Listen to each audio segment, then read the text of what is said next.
میرے بڑے بھائی نے والد کی ساری پینشن ہتھیا کر مجھے اور میری بیمار ماں کو ایک کچے مکان میں چھوڑ دیا تھا۔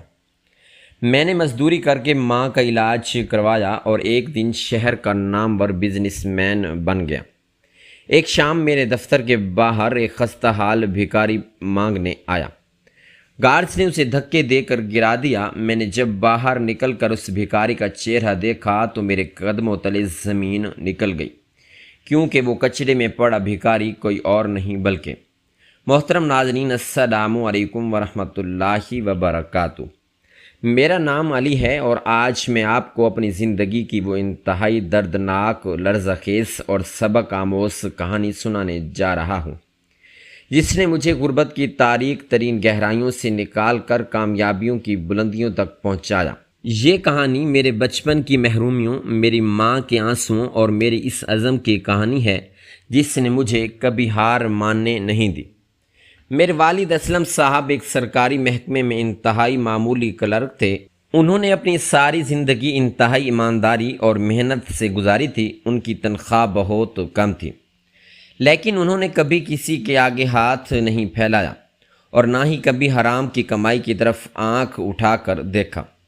ہمارے گھر کا ماحول بہت سادہ تھا۔ میرے والد گرمیوں کی چلچلاتی دھوپ ہو یا سردیوں کی ٹھٹھرتی ہوئی راتیں ہمیشہ اپنی پرانی سائیکل پر دفتر جاتے تھے۔ ان کے جوتے گھس چکے تھے اور ان کی اینک کا فریم بھی کئی جگہ سے ٹوٹا ہوا تھا، جسے وہ دھاگے سے باندھ کر کام چلاتے تھے، لیکن انہوں نے کبھی اپنے لیے نئے کپڑے نہیں مانگے۔ ان کی زندگی کا واحد مقصد ہم دونوں بھائیوں کو اچھی تعلیم دلوانا اور ایک قابل انسان بنانا تھا۔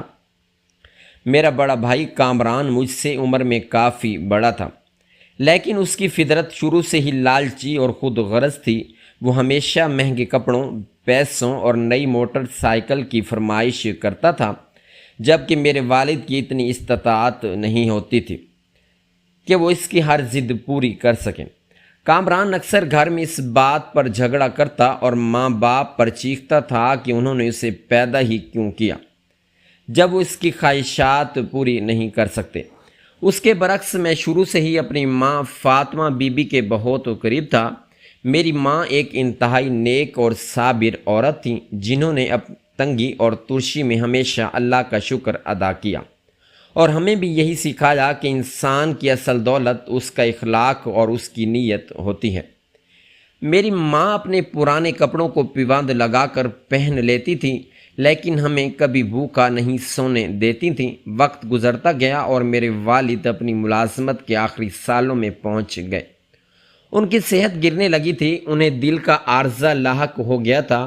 وہ اکثر راتوں کو کھانستے رہتے، لیکن صبح اٹھ کر پھر ڈیوٹی پر چلے جاتے، کیونکہ انہیں اپنے ریٹائرمنٹ کے بعد ملنے والی پینشن اور فنڈز کی بہت فکر تھی۔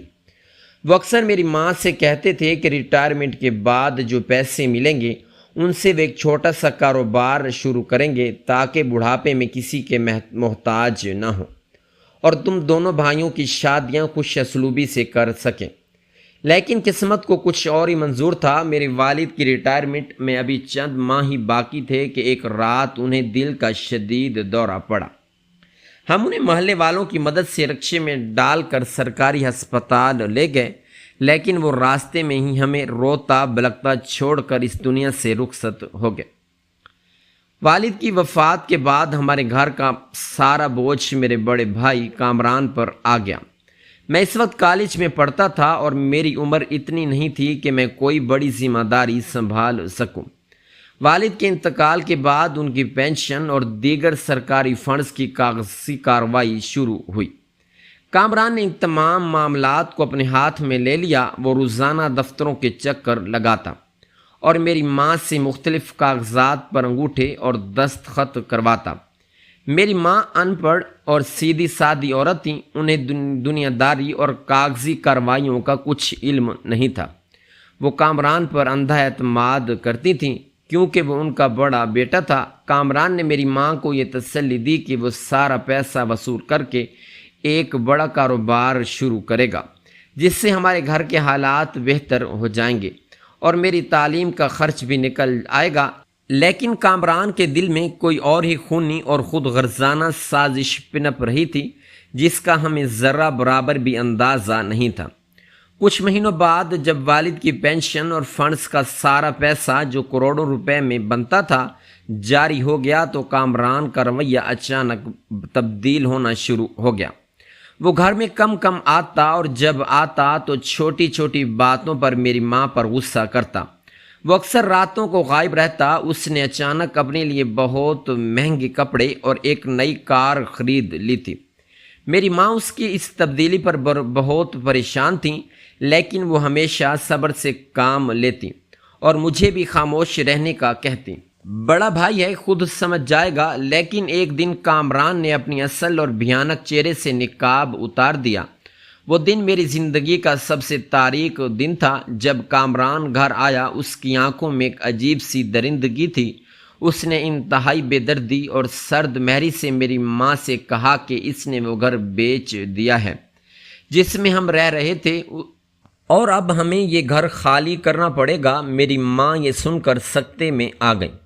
انہوں نے روتے ہوئے پوچھا کہ تم نے اپنے باپ کی نشانی کیوں بیچ دی اور اب ہم کہاں جائیں گے؟ تو کامران نے انتہائی حقارت سے جواب دیا کہ یہ سارا پیسہ اور یہ گھر اب قانونی طور پر اس کا ہے، کیونکہ ماں نے خود تمام کاغذات پر اس کے حق میں دستخط کیے تھے۔ اس نے کہا کہ وہ اپنی زندگی اپنے طریقے سے گزارنا چاہتا ہے اور اب وہ ہمارا بوجھ مزید نہیں اٹھا سکتا۔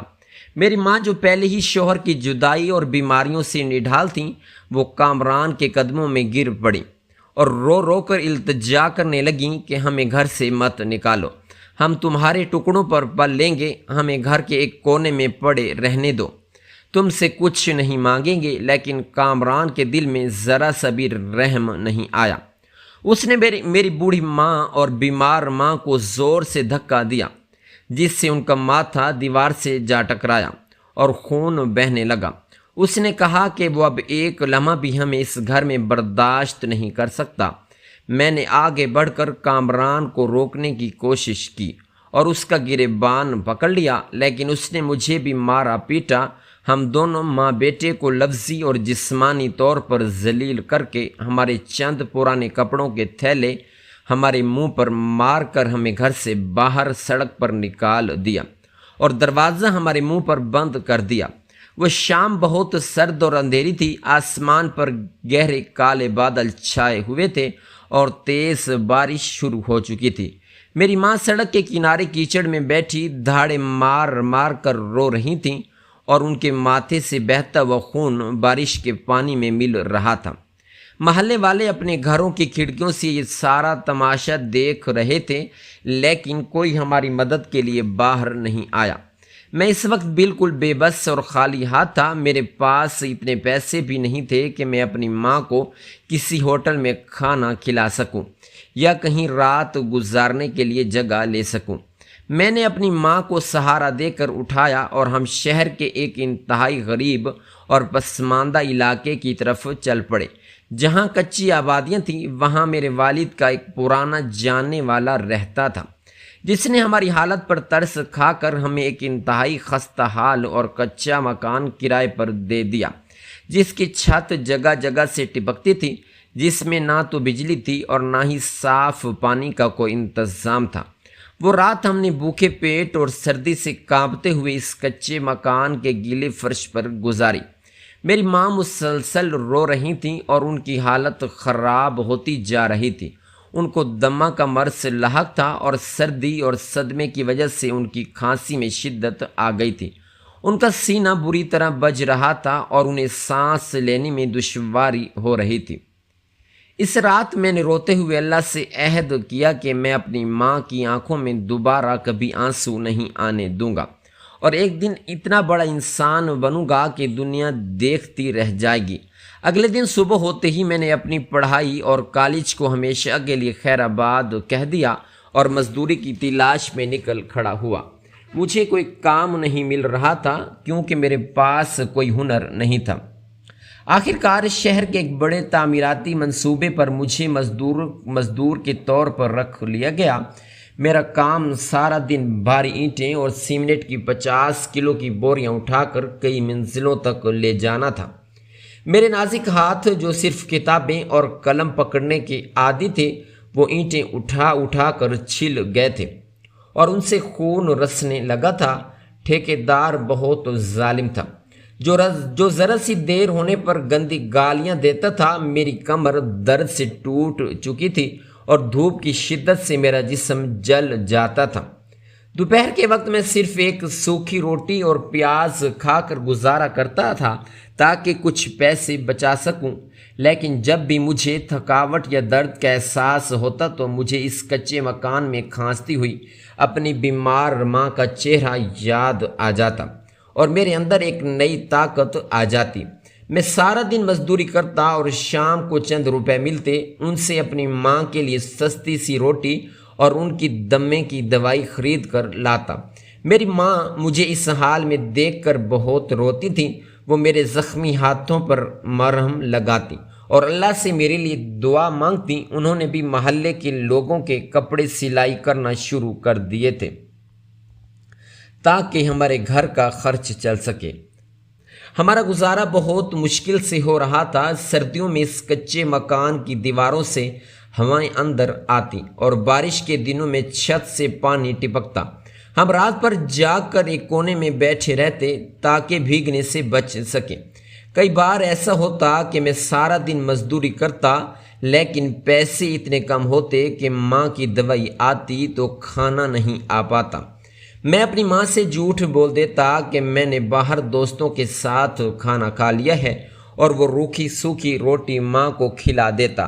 کئی راتیں میں نے نلکے کا پانی پی کر اور بھوکے پیٹ سو کر گزاری، لیکن میں نے کبھی ہمت نہیں ہاری۔ میں نے مزدوری کے ساتھ ساتھ رات کے وقت ایک سبزی منڈی میں بھی کام کرنا شروع کر دیا تاکہ کچھ اضافی پیسے کما سکوں۔ میں وہاں سے رات کے وقت بچی ہوئی سبزیاں سستے داموں خرید کر اگلے دن ریڑھی پر رکھ کر محلے میں بیچنے لگا۔ میں صبح 3 بجے اٹھ کر منڈی جاتا اور پھر سارا دن ریڑھی چلاتا۔ ایک دن مجھے سبزی منڈی میں ایک بہت بڑے سیٹھ کا پیسوں سے بھرا ہوا پرس ملا جس میں لاکھوں روپے موجود تھے۔ میں اس وقت بھوکا تھا اور وہ پیسے میری زندگی بدل سکتے تھے، لیکن میری ماں کی تربیت نے مجھے بے ایمان نہیں ہونے دیا۔ میں نے وہ پرس اس سیٹھ کو ڈھونڈ کر واپس کر دیا۔ وہ میری ایمانداری سے اتنا متاثر ہوا کہ اس نے مجھے اپنے کپڑے کی فیکٹری میں ایک اچھی نوکری دے دی۔ یہ میری زندگی کا سب سے بڑا موڑ تھا۔ میں نے وہاں دن رات محنت کی اور کپڑے کے کاروبار کے تمام گر سیکھ لیے۔ میری محنت رنگ لانے لگی اور میں نے کچھ پیسے جوڑ کر ایک چھوٹی سی دکان کرائے پر لے لی۔ میں نے اس دکان پر کپڑے کا کام شروع کر دیا۔ میری ایمانداری اور محنت کی وجہ سے گاہک بڑھنے لگے اور دکان چل نکلی۔ میں صبح سویر اٹھ کر تھوک بازار جاتا، وہاں سے سامان لاتا اور رات گئے تک دکان پر بیٹھتا۔ میری ماں کی دعائیں میرے ساتھ تھیں اور ان کی صحت بھی اب بہتر ہونے لگی تھی۔ میں نے دکان کی کمائی سے اس کچے مکان کو چھوڑ کر ایک اچھا اور پکا مکان کرائے پر لے لیا۔ وقت پر لگا کر اڑنے لگا۔ میری چھوٹی سی دکان ایک بڑے شو روم میں تبدیل ہو گئی اور پھر میں نے شہر کی تھوک بازار میں کپڑے کا بہت بڑا کاروبار شروع کر دیا۔ میں نے ہر قدم پر ایمانداری اور سچائی کا دامن تھامے رکھا۔ میں نے کبھی کسی کو دھوکہ نہیں دیا اور نہ ہی کبھی ملاوٹ کی۔ اللہ نے میرے کاروبار میں ایسی برکت ڈالی کہ چند ہی سالوں میں میرا نام شہر کے بڑے تاجروں میں شمار ہونے لگا۔ میں نے اپنی پہلی فیکٹری لگائی، پھر دوسری، اور پھر دیکھتے ہی دیکھتے میری کاروباری نیٹ ورک پورے ملک میں پھیل گیا۔ میں نے اپنی ماں کے لیے شہر کے سب سے پوش علاقے میں ایک بہت بڑا اور پرتعیش گھر خریدا جس میں ہر قسم کی سہولت موجود تھی۔ جس دن میں اپنی ماں کو اس نئے محل نما گھر میں لے کر گیا تو وہ میرے گلے لگ کر بہت روئیں۔ انہوں نے مجھے بہت ڈھیروں دعائیں دیں۔ میری ماں جو کبھی ایک کچے مکان میں سردی سے کانپتی تھیں، آج وہ ایک شاندار محل کی مالکن تھیں، لیکن ان کے مزاج میں وہی سادگی اور عاجزی تھی۔ وہ ہمیشہ مجھے یہی نصیحت کرتی تھیں کہ بیٹا، دولت کا غرور کبھی اپنے دماغ پر سوار مت ہونے دینا اور ہمیشہ غریبوں اور بے سہاروں کی مدد کرنا۔ میں نے اپنی ماں کی اس نصیحت کو پلے باندھ لیا تھا۔ میں نے اپنی فیکٹریوں کے منافع کا ایک بہت بڑا حصہ غریبوں کی فلاح و بہبود، یتیموں کی تعلیم اور بیواؤں کی مدد کے لیے وقف کر دیا تھا۔ میں نے ہسپتالوں میں غریب مریضوں کے لیے مفت ادویات کا انتظام کیا۔ میرا دفتر شہر کی سب سے بلند اور خوبصورت عمارت میں واقع تھا، جہاں تک پہنچنا ہر کسی کے بس کی بات نہیں تھی۔ میرے ماتحت سینکڑوں لوگ کام کرتے تھے اور میرے دفتر کے باہر سیکیورٹی گارڈز کا پہرا ہوتا تھا۔ میں اپنی زندگی کے اس مقام پر پہنچ چکا تھا جہاں مجھے کسی چیز کی کمی نہیں تھی، لیکن میرے دل کے کسی کونے میں آج بھی وہ درد اور زخم تازہ تھا جو میرے بڑے بھائی کامران نے مجھے اور میری ماں کو دیا تھا۔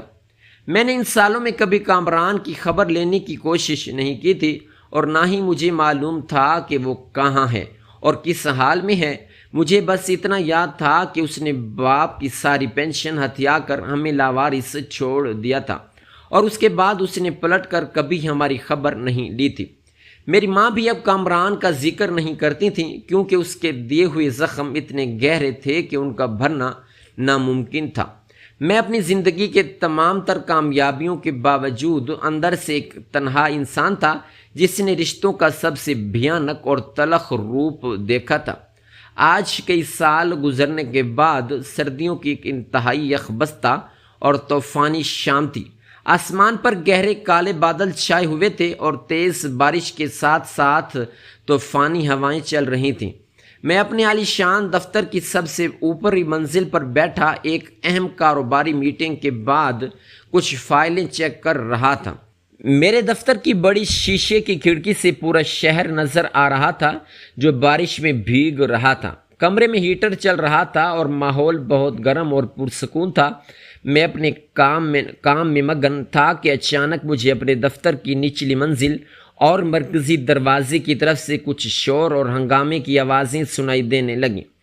میرے دفتر کا ساؤنڈ پروف شیشہ بھی ان آوازوں کو پوری طرح نہیں دبا پا رہا تھا۔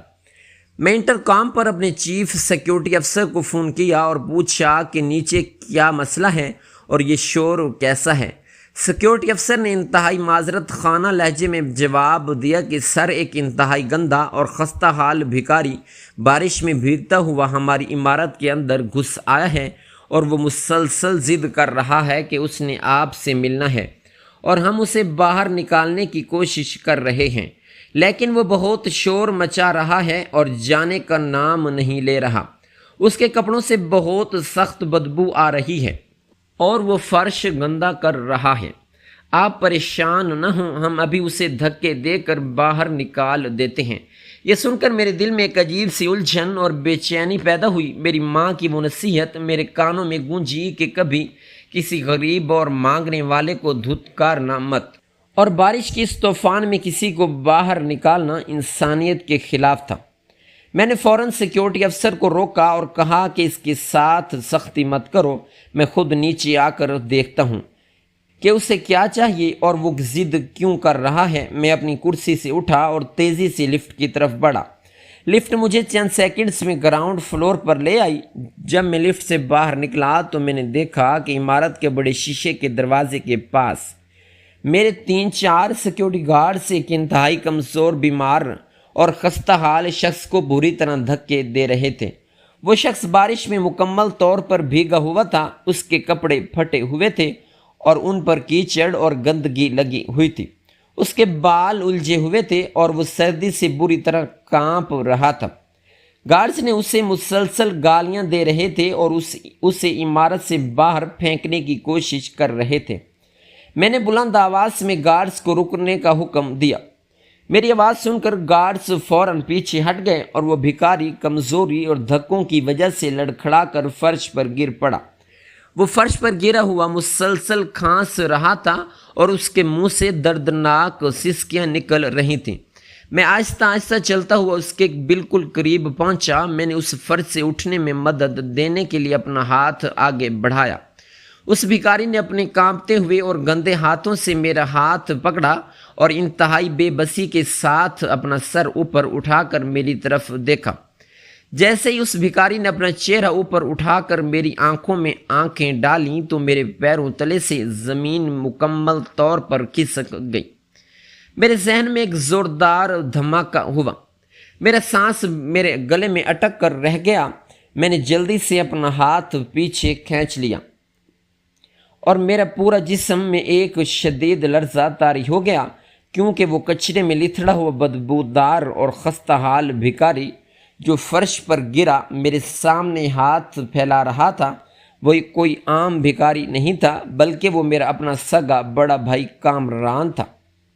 وہ کامران جس نے آج سے کئی سال پہلے میرے بوڑھے باپ کی زندگی بھر کی کمائی اور ان کی پینشن کے پیسوں پر قبضہ کر کے مجھے اور میری بیمار ماں کو سردیوں کی انتہائی یخ بستہ رات میں دھکے دے کر سڑک پر نکال دیا تھا، میرا دماغ سائیں سائیں کرنے لگا اور میری آنکھوں کے سامنے ماضی کے وہ تمام بھیانک مناظر ایک فلم کی طرح چلنے لگے۔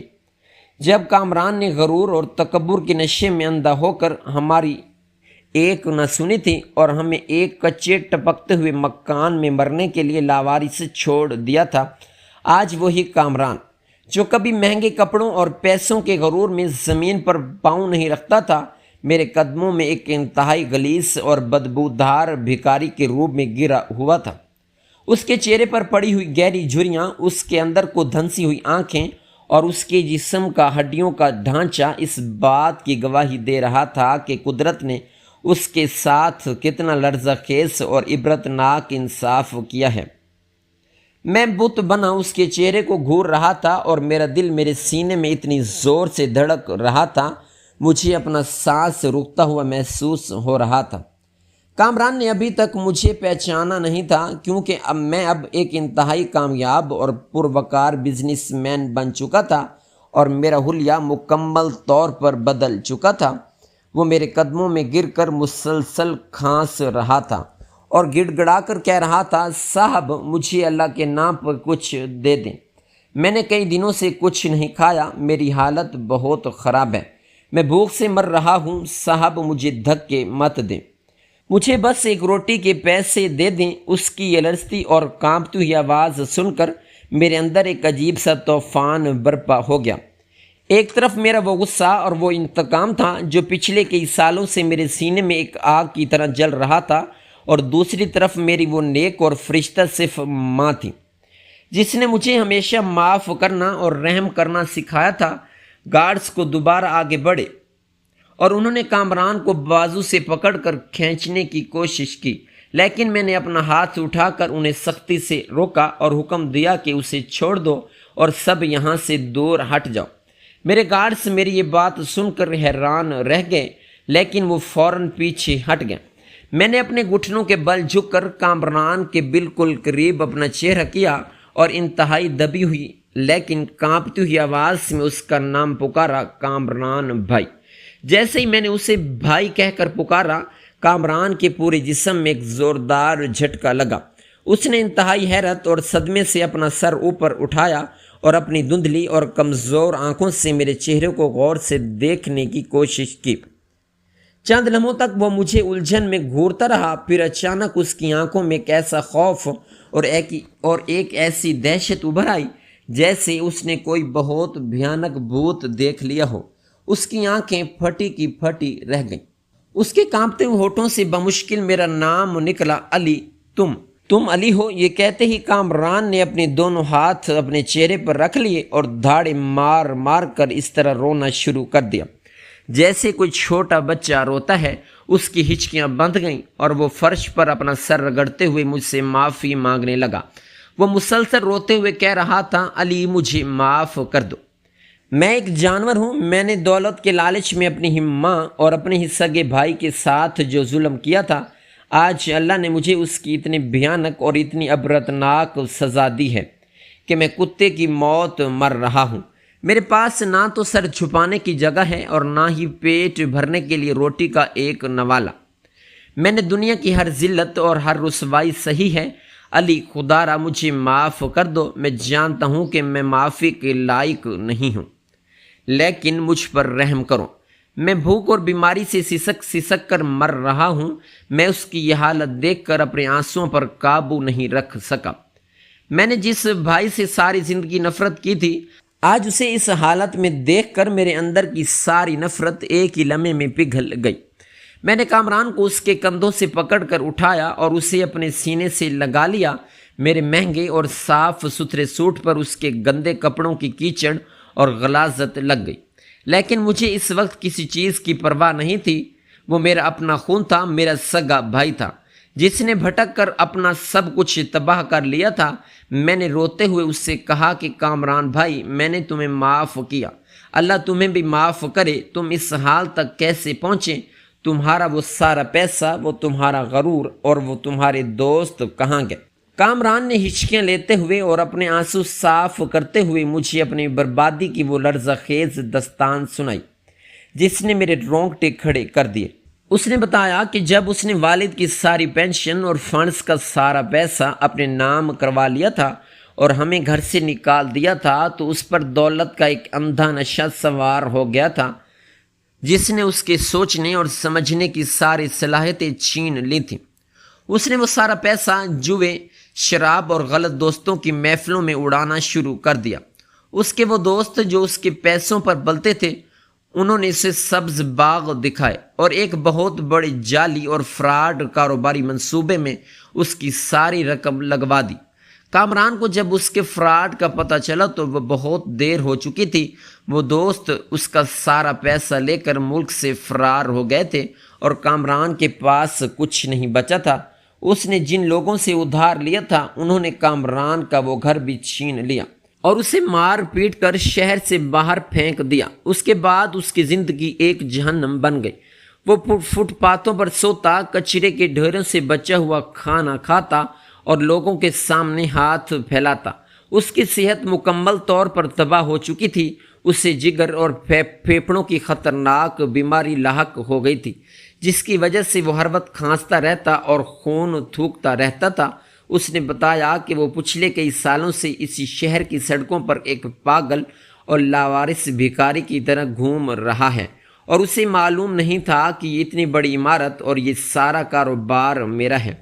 وہ تو بس بارش سے بچنے اور کچھ بھیک مانگنے کے لیے اس عمارت کے اندر گھس آیا تھا۔ کامران کی یہ ساری دردناک کہانی سن کر مجھے احساس ہوا کہ مکافات عمل کس قدر سچا اور بے رحم ہوتا ہے۔ انسان جب تک تکبر میں آ کر اپنے ہی خون اور اپنے ہی رشتوں کو ٹھکراتا ہے تو قدرت اسے ایک نہ ایک دن ایسی ذلت اور ایسی رسوائی کا نشانہ بناتی ہے کہ دنیا والوں کے لیے ایک زندہ عبرت بن جاتا ہے۔ کامران نے باپ کا وہ پیسہ جو اسے سکون اور عزت دے سکتا تھا، اسی پیسے نے اسے ذلیل کر کے سڑک پر بھکاری بنا دیا تھا۔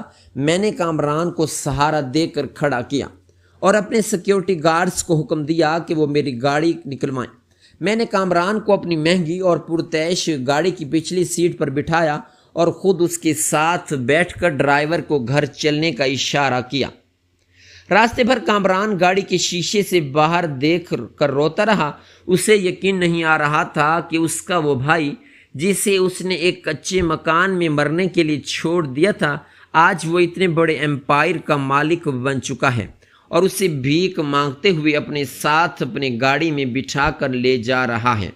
میں نے بھی راستے میں اسے کچھ نہیں کہا، بس خاموشی سے اس کی حالت کو دیکھتا رہا اور اپنے اللہ کا شکر ادا کرتا رہا جس نے مجھے محنت کا اتنا عظیم صلہ دیا تھا۔ جب میری گاڑی میرے اس عالی شان اور اس پرشکوہ گھر کے بڑے گیٹ سے اندر داخل ہوئی تو کامران کی آنکھیں پھٹی کی پھٹی رہ گئیں۔ اس نے اتنے بڑے محل کا شاید خواب میں بھی تصور نہیں کیا ہوگا۔ میں گاڑی سے اترا اور کامران کو سہارا دے کر اندر کی طرف لے گیا۔ گھر کے تمام نوکر ہمیں اس حالت میں دیکھ کر حیران تھے۔ میں اتنے گندے اور بدبودار شخص کو اپنے ساتھ اندر کیوں لا رہا ہوں؟ لیکن میں نے کسی کی پرواہ کیے بغیر کامران کو سیدھا اپنی ماں کے کمرے کی طرف لے گیا۔ میری ماں اس وقت اپنے نرم اور گرم بستر پر بیٹھی تسبیح پڑھ رہی تھی۔ ان کا چہرہ اللہ کے نور سے چمک رہا تھا اور وہ بہت پرسکون لگ رہی تھیں۔ میں نے کمرے کا دروازہ کھولا اور کامران کو لے کر اندر داخل ہوا۔ جیسے ہی میری ماں کی نظر مجھ پر اور پھر میرے ساتھ کھڑے اس خستہ حال اور بیمار شخص پر پڑی تو وہ حیرت سے اپنی جگہ سے کھڑی ہو گئی۔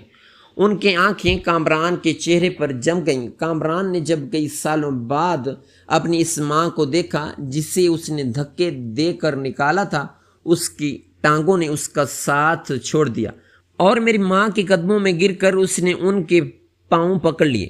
وہ دھاڑے مار مار کر رو رہا تھا اور کہہ رہا تھا مجھے معاف کر دے، اور کہہ رہا تھا کہ ماں مجھے معاف کر دے، تیرا یہ نافرمان اور گناہ گار بیٹا برباد ہو گیا ہے۔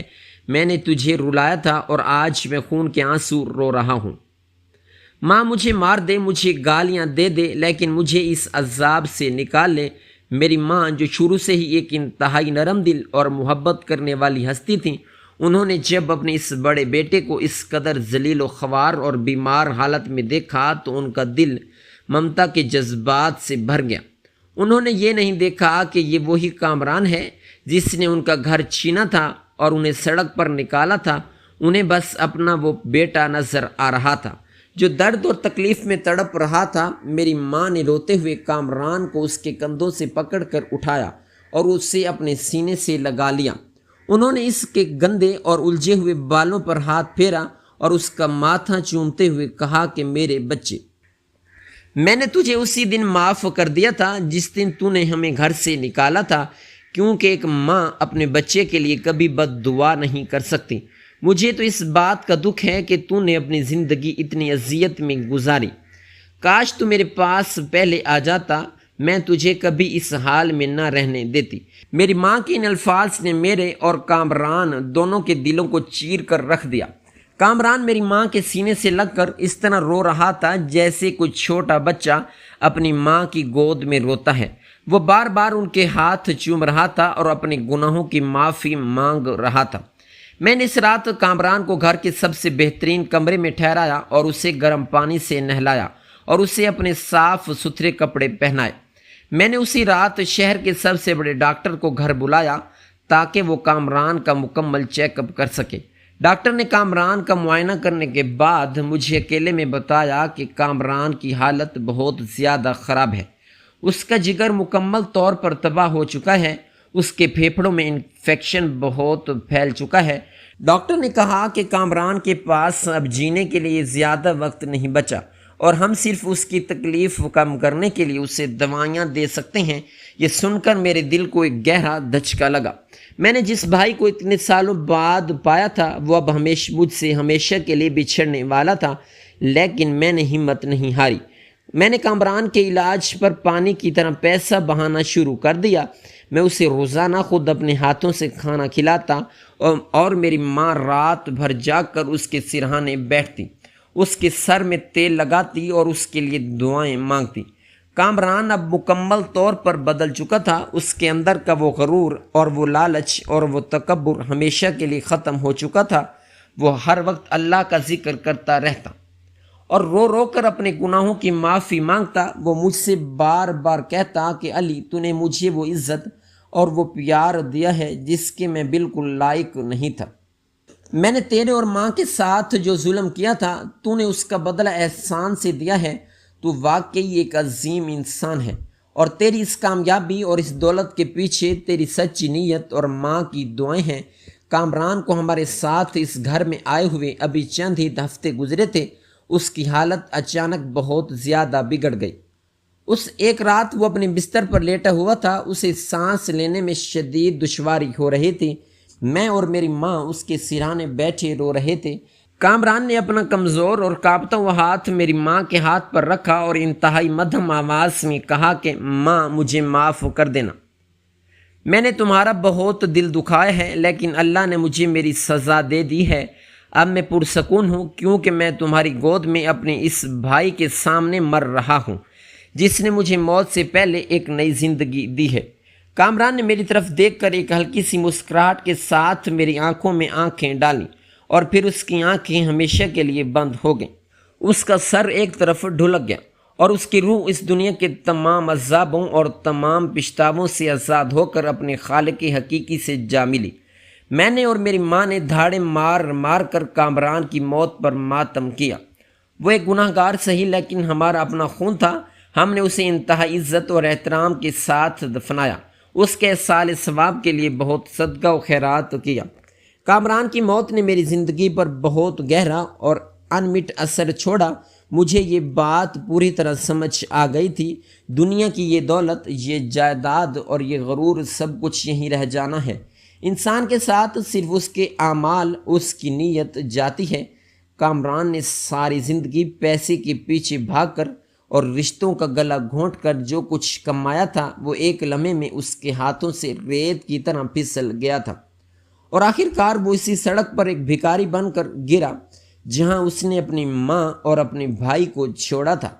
قدرت کا یہ قانون بہت اٹل اور بے رحم ہے کہ جو انسان بوتا ہے وہی اسے کاٹنا پڑتا ہے۔ میں آج بھی جب اپنے اس عالی شان دفتر میں بیٹھتا ہوں اور اس کھڑکی سے باہر بارش کو دیکھتا ہوں تو مجھے کامران کا وہ کچرے میں لتھڑا ہوا چہرہ یاد آ جاتا ہے، جو مجھے یہ یاد دلاتا ہے کہ کامیابی اور دولت پر کبھی غرور مت کرنا، کیونکہ یہ اللہ کی دین ہے اور وہ جب چاہے اسے چھین سکتا ہے۔ میری زندگی اب ایک انتہائی پرسکون اور سیدھے راستے پر چل رہی ہے۔ میں اپنی ماں کی خدمت کو اپنی سب سے بڑی عبادت سمجھتا ہوں اور غریبوں کی مدد کو اپنا فرض۔ میں نے یہ سیکھا کہ سچی خوشی دولت میں نہیں بلکہ رشتوں کی قدر کرنے اور دوسروں کا درد بانٹنے میں ہے۔ یہ میری زندگی کی وہ سچی اور لرزہ خیز کہانی ہے جو اس بات کا ثبوت ہے کہ انسان کی نیت صاف ہو تو اللہ اسے کچے مکانوں سے نکال کر محلوں کا بادشاہ بنا دیتا ہے۔ اگر نیت میں کھوٹ اور لالچ ہو تو وہ کروڑوں کے مالک کو بھی سڑک کا بھکاری بنا دیتا ہے۔ میری یہ کہانی اس انسان کے لیے ایک سبق ہے جو دنیا کی رنگینیوں میں کھو کر اپنے سچے اور خون کے رشتوں کو فراموش کر دیتا ہے اور یہ بھول جاتا ہے کہ ایک دن اسے اپنے ہر اعمال کا حساب دینا ہوگا، اور اس دن نہ تو کوئی دولت کام آئے گی اور نہ ہی کوئی جھوٹا غرور انسان کی نجات کا باعث بنے گا۔ بس اس کی یہ سچائی اور اس کے نیک اعمال ہی اس کا اصل سرمایہ ہوں گے جو اسے ہمیشہ کے لیے زندہ رکھیں گے۔ ناظرین، اگر آپ کو ہماری ویڈیو اچھی لگے تو لائک کریں، شیئر کریں اور ہمارے چینل کو ضرور سبسکرائب کریں۔ شکریہ، اللہ حافظ۔